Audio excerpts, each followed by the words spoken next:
You want to know a new system that's just come out not even a year ago and is now the hot new product for everyone to get?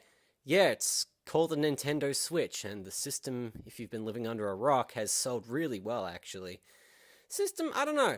I've been really impressed with how this thing is, and I've owned it for a couple months, and I figured, well, why not? Let me give a review on it. As you can see here, the system is a hybrid of sorts. You've got the dock switch right there, and you've also got a bit of a portable experience. You can take that out on the go, you can take it wherever you want to, but please take note, you only have 2 hours of battery life. You're welcome. As you can see, the box here and the contents, it's pretty straightforward. The box is surprisingly small, all things considered, given what you get. And when you open up the box, you are immediately greeted by that. They're covered in plastic, by the way. And underneath that is a dock, but we'll explore that a little later. There are Joy-Cons that are attached on both sides of the system here, and they look all fancy and dandy, and they also cost $70 Australian each. So the system's all really nice and all that, and I really like it. Cost $469.95, and the dock was supposed to be in there back there, by the way. And you can see that the dock looks like a cheap piece of shit, but it does its job.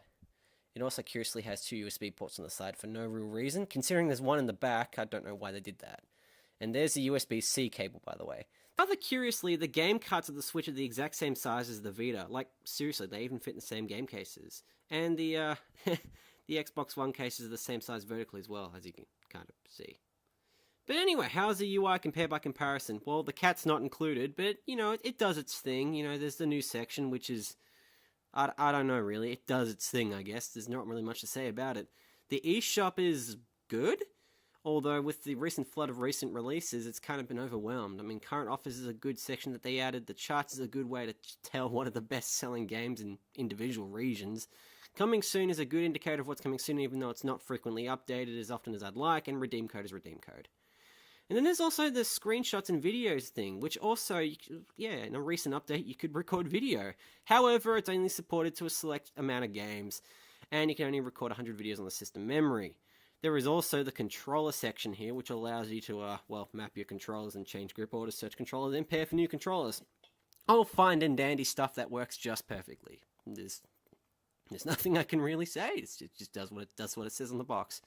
And then there's the settings, which is plentiful, but... I don't know.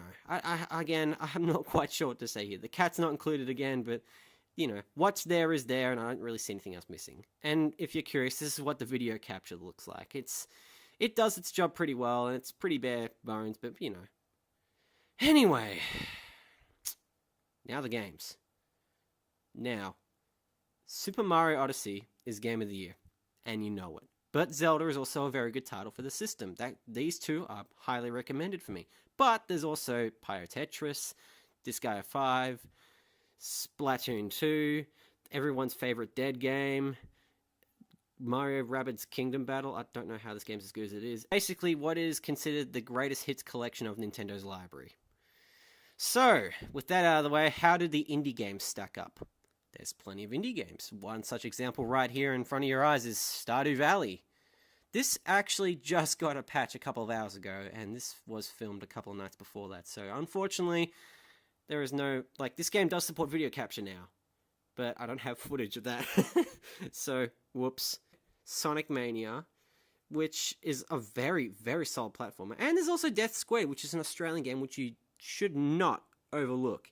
And then, of course, there is one of my personal favorites, Rocket League. God damn, I'm so fucking happy this game came out for this system.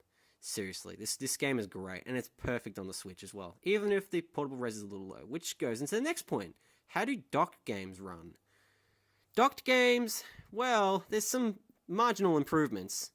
For example, Rocket League here does have marginal improvements. It upscales to a higher res.